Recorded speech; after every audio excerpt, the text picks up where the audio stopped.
की आम्ही आमच्या देशातल्या या मोठ्या समाजाला, आदिम समाजाला न्याय देऊ शकलेलो नाही आणि तो मिळावा, त्यांना सन्मानाचं जगणं मिळावं, यासाठी आम्हाला काय करता येईल, यासाठी हा आत्मक्लेश आम्ही आमच्यासाठी करतो, मी माझ्यासाठी करतो आहे.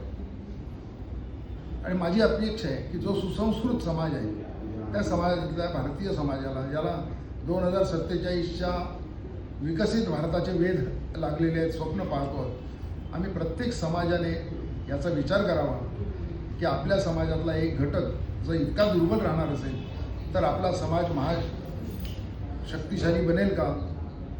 आमचा देश हा सारे जहां से अच्छा आहे, पण अशा लोकांना घेऊन आम्ही सारे जहां से अच्छा म्हणू शकणार आहोत का? या समाजाला बदलण्याकरता माझ्या संघटनेला, मला स्वतःला, माझ्या संघटनेच्या कार्यकर्त्यांना अजून काही प्रगती करण्याची गरज आहे का?